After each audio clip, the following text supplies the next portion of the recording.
Hello प्यारे students, कैसे हो आप सब। आई होप आप सब बहुत ज़्यादा अच्छे होंगे।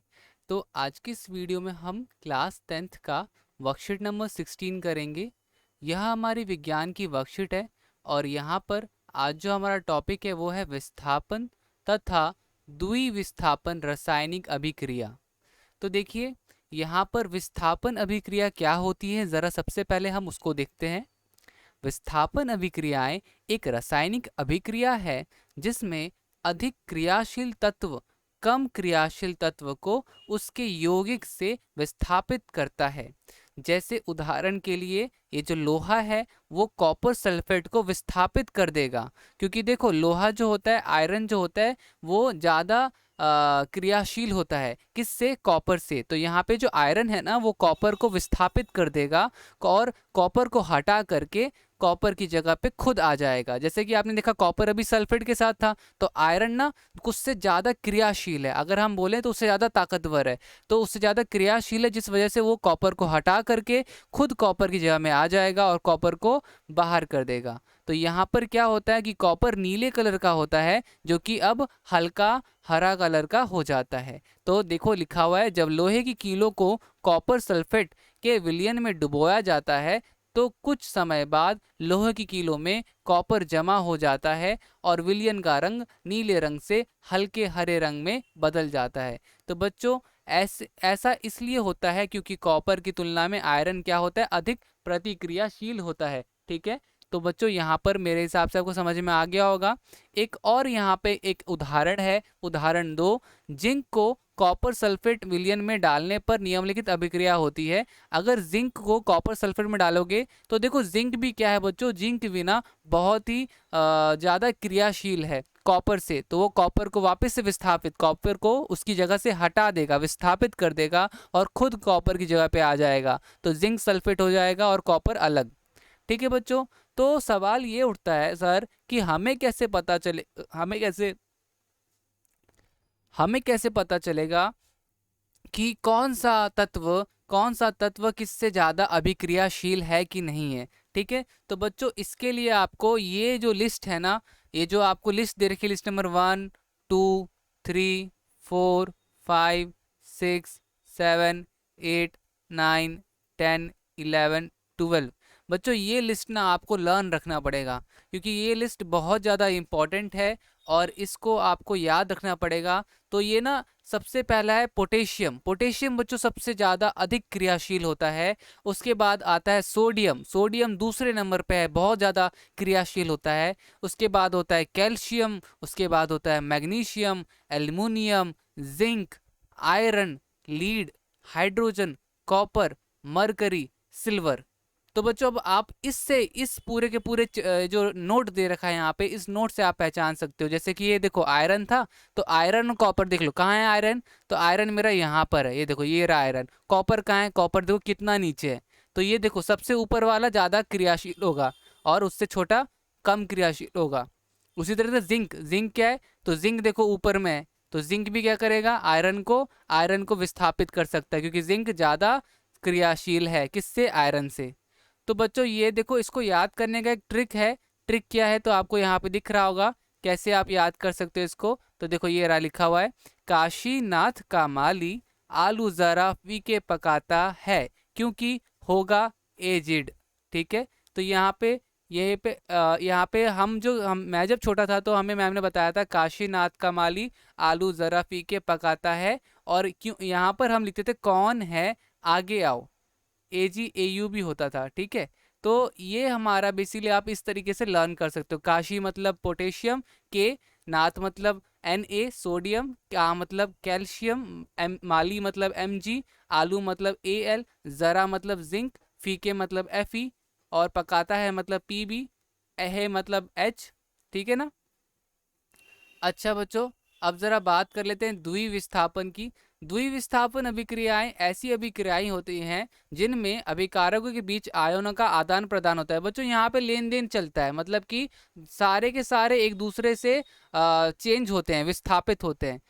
तो यहाँ पे द्विविस्थापन अभिक्रिया कहलाती है जब हम बेरियम क्लोराइड के विलयन में सोडियम सल्फेट विलयन मिलाते हैं तो हम देखते हैं कि सफ़ेद पदार्थ जो कि पानी में अघुलनशील है बनता है। बनाने वाले इस अघुलनशील पदार्थ को अवक्षेप कहते हैं। अब बच्चों देखो, यहाँ पे हमने सोडियम सल्फेट लिया और बेरियम क्लोराइड लिया। अब आप ध्यान से देखना, देखो सोडियम किसको पकड़ लिया, सोडियम ने ले लिया Cl को, ठीक है, और बेरिलियम ने किसको ले लिया, बेरिलियम ने ले लिया SO4 BaSO4 को। तो देखो यहाँ पे आपने देखा ना किस तरीके से दोनों ने आपस में एक दूसरे को आदान प्रदान किया। तो ये हमारा द्विविस्थापन अभिक्रिया होता है। अब जरा देखते हैं, कुछ प्रश्न दे रखे हैं जिन प्रश्नों का हमें उत्तर करना है। पहला प्रश्न है, नीचे दिए गए युग्म में से अधिक क्रियाशील तत्व की पहचान कीजिए। सबसे ज्यादा, इन सब में से सबसे ज्यादा कौन सा क्रियाशील है? तो बच्चों देखो, पहले प्रश्न का उत्तर आपका यहाँ पर दिख रहा होगा आपको, तो ये हमारा उत्तर है, ठीक है। तो हमारा ये उत्तर होगा उत्तर 1 का। ये हमारा जो नीले रंग से है ये हमारा क्या है, सही आंसर है। चारों में से ए आंसर हमारा सही है, सोडियम मैग्नीशियम। तो ये हमारा दोनों में सबसे ज्यादा क्रियाशील है, ठीक है बच्चों। आई होप आपको ये समझ में आ गया होगा। बच्चों वीडियो अच्छी लग रही है तो प्लीज़ चैनल को सब्सक्राइब करो। वो जो रेड कलर का आपको बटन दिख रहा है सब्सक्राइब का, उसे प्रेस करो, बेल आइकन को प्रेस करो, ताकि जब भी न्यू वीडियो मैं डालूं आपको नोटिफिकेशन मिल जाए, ठीक है। वीडियो अच्छी लग रही है तो वीडियो को लाइक करो, दोस्तों के साथ शेयर करो। बच्चों मैंने देखा है कई सारे बच्चे सोचते हैं कि दूसरे बच्चों को शेयर करेंगे तो उसके ज़्यादा मार्क्स आ जाएंगे, उसके अच्छे आंसर हो जाएंगे। तो नहीं, आपको सबको शेयर करना है, ठीक है। चलो अगला क्वेश्चन देखते हैं। क्वेश्चन नंबर 2 है, निम्नलिखित को पढ़े और प्रश्न के उत्तर दे। अदिति ने लोहे की कीलों को कॉपर सल्फेट में विलयन में डुबोया, ठीक है। तो तब रसम ने तांबे के तार को आयरन सल्फेट में विलयन में डुबोया, ठीक है। तो तांबे के तार को आयरन के सल्फेट के विलयन में डुबोया। कुछ समय बाद अदिति ने देखा कि लोहे की कील पर तांबा जमा हो गया है तथा विलयन के रंग में परिवर्तन हो गया है। और तब रसम ने देखा तांबे के तार पर कोई जमाव नहीं देखा और रंग में भी कोई बदलाव नहीं देखा। बच्चों ध्यान से सुनना मेरी बात। अदिति ने क्या किया, लोहे को मतलब कि आयरन को, ठीक है, आयरन को उसने कॉपर सल्फेट में डाला। उसने क्या डाला, कॉपर सल्फेट COSO4 में डाला, ठीक है। तो क्या बनेगा, आप सबको पता है कि ये आयरन सल्फेट बन जाएगा, FeSO4 बन जाएगा और कॉपर बाहर चले जाएगा, ठीक है। तो ध्यान रखो बच्चों, यहाँ पर ऐसा क्यों हुआ, यहाँ पर ऐसा इसलिए हो क्योंकि आयरन जो था अधिक अभिक्रियाशील था, अधिक क्रियाशील था, ठीक है। तो उसने क्या किया, ये जो था ब्लू कलर का था, ब्लू कलर का, उसको क्या कर दिया, हल्का हरे रंग का कर दिया, ग्रीन कलर का हो गया। तो रंग में परिवर्तन क्या आया वो भी मैंने बता दिया। अब ना एक था रसम, अब तब रसम ने क्या किया, तांबे की तार को, कॉपर को, ठीक है, आयरन सल्फेट में डाला, मतलब कि FeSO4 में डाला। तो उसने देखा किसी भी तरह की क्रिया नहीं हुई। किसी भी तरह की क्रिया क्यों नहीं हुई, अब आप बताओ कि किसी भी तरह की क्रिया क्यों नहीं हुई। तो बेसिकली ऐसा इसलिए हुआ क्योंकि कॉपर जो है कम क्रियाशील है आयरन से। अब जरा देखते हैं, पहला प्रश्न पूछा है, लोहे की कील पर तांबा जमा क्यों हुआ। तो देखो बच्चों, यहाँ पर हमारा 4 ऑप्शन दे रखा है, ठीक है, 4 ऑप्शन दे रखा है। तो चारों ऑप्शन देखो, चारों ऑप्शन हमें यहाँ पे देखना है। तो तांबा लोहे की अपेक्षा अधिक क्रियाशील था, लोहा तांबे की तुलना में अधिक प्रक्रियाशील था, और लोहा और तांबा दोनों समान रूप के। तो यहाँ पे आपका जो सेकंड ऑप्शन है, ये सेकंड ऑप्शन आपका सही आंसर होगा, ये वाला, ठीक है बच्चों। तो ये वाला आपका सही आंसर होगा, ठीक है। तो आंसर सेकंड का सेकंड पार्ट, ठीक है बच्चों, सेकंड पार्ट। ये देखो वर्कशीट में भी मैं आपको नोट वो कर देता हूँ, वर्कशीट में भी आपको रेड कलर से मार्क कर देता हूँ, कहीं आप कंफ्यूज हो जाओ। तो पहले का आंसर क्या है, पहले का आंसर ए है, ठीक है। दूसरे में ए का आंसर क्या है, दूसरे में ए का आंसर, तो वहां पे आपका लोहे तांबे की तुलना में अधिक क्रियाशील था, ठीक है। तीसरा दूसरा ये, ठीक है। अब अगला देखते हैं, अदिति ने क्या रंग परिवर्तन देखा। तो नीले से हल्का हरा रंग, ठीक है। चारों में से क्या होगा, तो ये हमारा सही आंसर होगा, ठीक है। आंसर हमारा ये सही होगा, ठीक है बच्चों। तो यहाँ पे मैं इसको भी हाईलाइट कर देता हूँ, अदिति ने क्या रंग परिवर्तन देखा होगा, तो नीले से हल्का हरा रंग, ठीक है।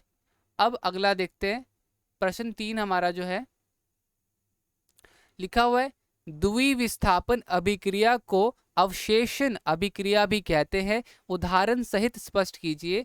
तो कोई भी द्विविस्थापन अभिक्रिया जो अवक्षेप उत्पन्न करती है अवशेषण अभिक्रिया कहलाती है। BaSO4 का सफेद अवक्षेप SO4 और Ba की अभिक्रिया से बनता है। अन्य उत्पाद सोडियम क्लोराइड है। तो बच्चों ये आपका उदाहरण हो जाएगा। तो ये हमारा उत्तर 3 हो गया।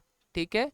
सो गाइज उम्मीद करता हूँ कि आपको वर्कशीट समझ में आ गई होगी। वीडियो अच्छी लगी तो लाइक कीजिए, दोस्तों के साथ चैनल को वीडियो को शेयर कीजिए। ठीक है। वो जो रेड कलर का आपको बटन दिख रहा है सब्सक्राइब का, सब्सक्राइब बटन प्रेस कीजिए, बेल आइकन को प्रेस कीजिए। ठीक है। ताकि आपको नोटिफिकेशन मिल सके और किसी भी तरह की आपको परेशानी हो तो आप मेरे से बात कर सके। ठीक है। तो मिलते हैं अगली वीडियो में, तब तक के लिए bye bye and take care.